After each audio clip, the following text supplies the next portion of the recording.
السلام علیکم ورحمۃ اللہ وبرکاتہ نحمد و نصلی رسکم۔ ذکر کی عظمت اور برکات کے بارے میں کچھ مزید بیان کرتا ہوں۔ حدیث میں ہے کہ جب بندہ مجھے یاد کرتا ہے تو جب تک اس کے ہونٹ میری یاد میں حرکت کرتے رہتے ہیں میں اس کے ساتھ رہتا ہوں، یعنی میری خاص توجہ اسی پر رہتی ہے۔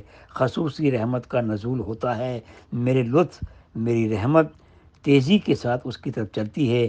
اب ہر شخص کو اختیار ہے کہ جس قدر رحمت اور لطف الہی کو اپنی طرف متوجہ کرنا چاہتا ہے اتنی ہی اپنی توجہ مالک برحق کی طرف بڑھائے۔ اللہ مجھے اور آپ کو اس کی توفیق عطا فرمائے۔ وَلَقَدْ نَادَى نُوحٌ فَلَنِعْمَ الْمُجِيبُونَ، سورہ صافات کی آیت۔ اور پکارا تھا ہم کو نوح علیہ السلام نے، پس ہم خوب فریاد سننے والے ہیں۔ ذکر رحمت ربک عبدہ زکریا اذ نادى ربہ نداء خفیہ، سورہ مریم کی آیت۔ یہ تذکرہ ہے آپ کے پروردگار کی مہربانی فرمانے کا اپنے بندے زکریا علیہ السلام پر، جبکہ انہوں نے اپنے پروردگار کو چپکے سے پکارا۔ ودعو ربی عسیٰ اللہ اکون بدعائی ربی شقیًا، تو اور پکارتا ہوں میں اپنے رب کو قطعی امید کے ساتھ کہ میں اپنے رب کو پکار کر محروم نہیں رہوں گا۔ سبحان اللہ۔ ولا تنیہ فی ذکری، سورہ طہ کا رکوع۔ ولا تنیہ فی ذکری، حضرت موسیٰ اور حضرت ہارون علیہ السلام کو ارشاد ہے میری یاد میں سستی نہ کرنا۔ وَأَيُّوبُ اذ نادى ربه انی مسنی الضر وانت ارحم الراحمین، سورہ انبیاء رکوع نمبر 6۔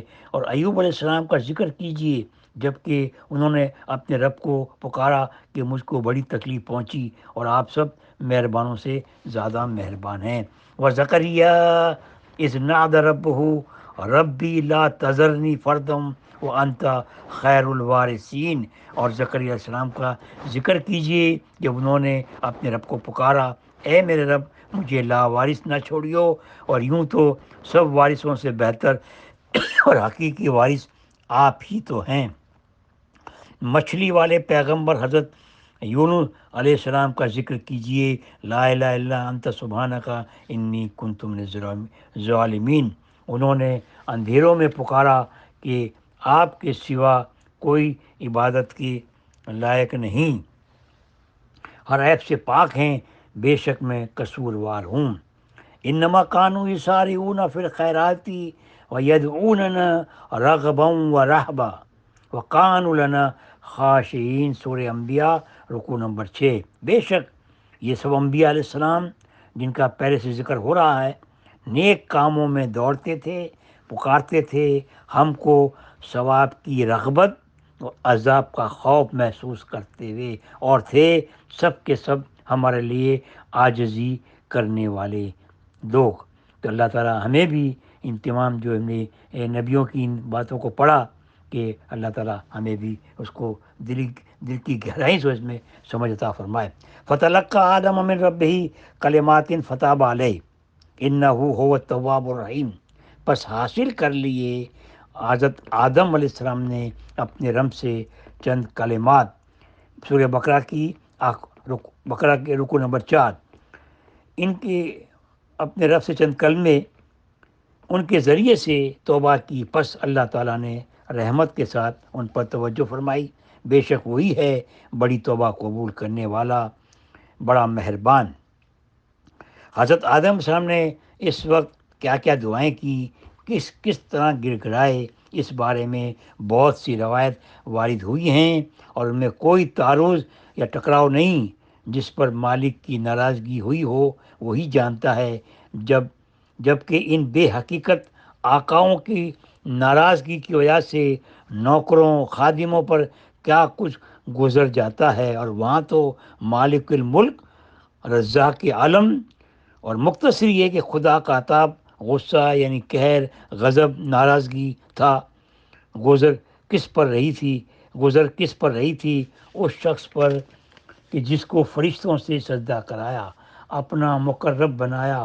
حضرت ابن عباس فرماتے ہیں کہ حضرت آدم علیہ السلام اس قدر روئے ہیں کہ تمام دنیا کے آدمیوں کا رونا جمع کیا جائے تو ان کے برابر نہیں ہو سکتا۔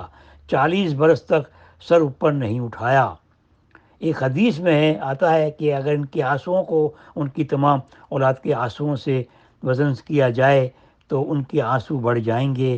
ایسی حالت میں کس طرح آزاری، رونا پیٹنا اور اجر و انصکاری کی کیفیت ہوگی جب وہ اپنے اللہ کے حضور جب اس چیزوں کی جو ہے اپنی جو ہے عجز انکساری سے جو ان سے لغزش ہو گئی تھی، اور اللہ نے ان کو پھر سے معاف فرمایا تھا۔ پچھلے صفحے پر جو ابھی میں نے پڑھا، ذکر علیہ السلام نے طلب اولاد کے لیے دعا مانگی تھی، جس کو قبول فرما کر ان کو حضرت یحییٰ علیہ السلام جیسا بیٹا عطا فرمایا۔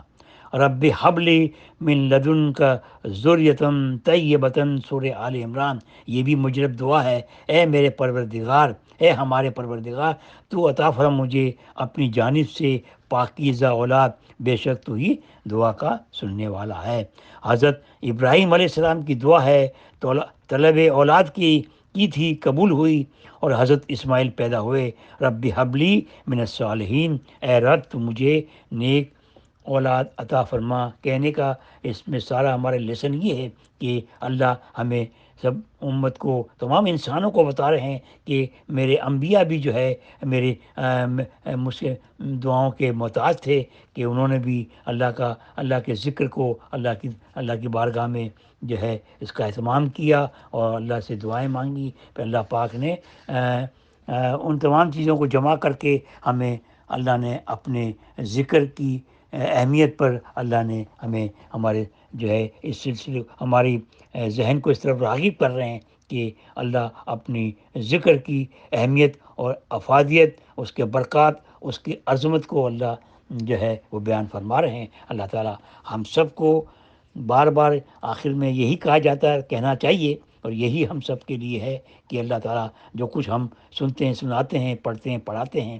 تو اس کو بعد ہمارا اصل مقصد کیا ہوتا ہے، مقصود کیا ہوتا ہے کہ وہ ہماری زندگی میں آ جائے، ہمارے عمل میں آ جائے، تو وہی ہمارا مقصود ہے اور وہی مطلوب ہے۔